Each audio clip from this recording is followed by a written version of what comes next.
Viral dokter PPDS diduga dianiaya konsulen, alat vital sampai pendarahan. Dirut RSMH lakukan investigasi.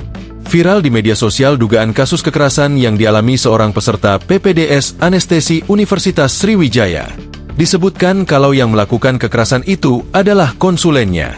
Isu kekerasan tersebut diposting oleh akun Instagram Sgram yang memperlihatkan pesan dari seseorang memberitahu tentang peristiwa tersebut. Pesan DM Instagram yang diposting itu menyebutkan kalau korban sampai dirawat di IGD karena area vitalnya mengalami hematom, pendarahan, dan hal tersebut sudah dikonfirmasi dengan USG alat vital.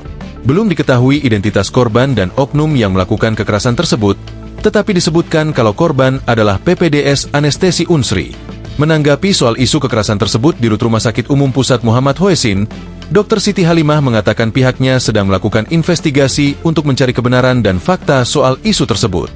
Kami sedang investigasi, tunggu ya nanti kami kabari kalau sudah ada titik terang, kata Siti Halimah saat dikonfirmasi, Senin, 21 April 2025. Ia belum bisa memberikan keterangan terkait peristiwa dugaan kekerasan tersebut dan kondisi terkini dari korban. Saya belum dapat info jelas. Kami sedang investigasi. Masih menunggu tim SPI melakukan investigasi, ujarnya.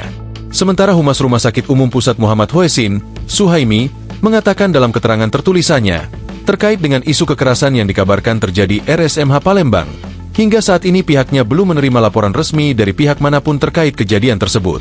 Kami akan terus memantau situasi dan berkoordinasi dengan petugas di lapangan untuk memastikan lingkungan kerja tetap aman dan kondusif bagi seluruh tenaga kesehatan maupun pasien dan keluarganya. Tulis keterangan yang diterima tribunsumsel.com. Ketika ditanya mengenai tempat peristiwa kekerasan itu terjadi, ia juga belum bisa memastikan. Sebab isu beredar kalau peristiwa itu terjadi di lingkungan RSMH.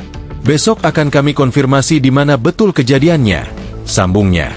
Pihak rumah sakit meminta maaf apabila informasi yang beredar menimbulkan ketidaknyamanan bagi beberapa pihak. Kemudian mengimbau agar tidak berspekulasi terlebih dulu dan menunggu klarifikasi resmi.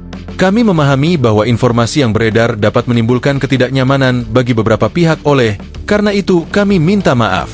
Kami mengimbau semua pihak untuk tidak berspekulasi dan menunggu klarifikasi resmi jika memang diperlukan. Apabila benar terjadi permasalahan yang bersifat pribadi antar individu, kami berharap hal tersebut dapat diselesaikan secara baik-baik dan kekeluargaan, tanpa mengganggu pelayanan kesehatan di RSMH, tandasnya. Download Tribun X sekarang, menghadirkan lokal menjadi Indonesia.